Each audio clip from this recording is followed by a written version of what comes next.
have seen one of my fragrance videos recently, but it just occurred to me you guys have no clue who I am. So hi, my name is Rachel. I live in Florida.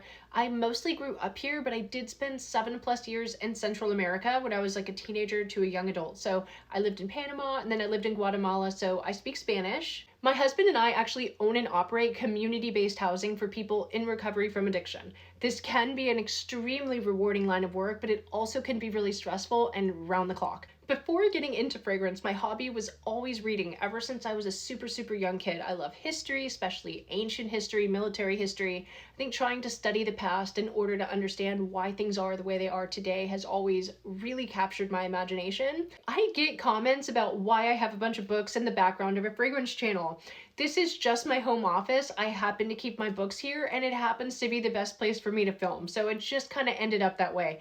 But I'm open to feedback. If you guys really think it would be better to have my collection displayed or something like that, let me know. I am open to like switching it up. I also kind of feel like fragrance chose me more than I chose it. I think fragrance is an art. And smelling different fragrances can totally transport you to a different time and place, and this is something to be studied and appreciated.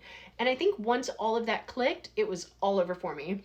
Today I have over 500 different samples. I have a whole system for tracking them and deciding, putting them through trials and deciding which ones are worth the full bottle. I've also been finally getting some of them, so that's exciting. I really want to make a wide variety of content. I want to do educational content because I think that really helps people understand and appreciate fragrance. I want to keep doing budget fragrance content because that allows everyone to participate. But it's also been really fun just trying to find the best of the best. I love fragrance way too much to not be doing that. I know this has been a super brief overview, but if you guys have any more questions, just let me know.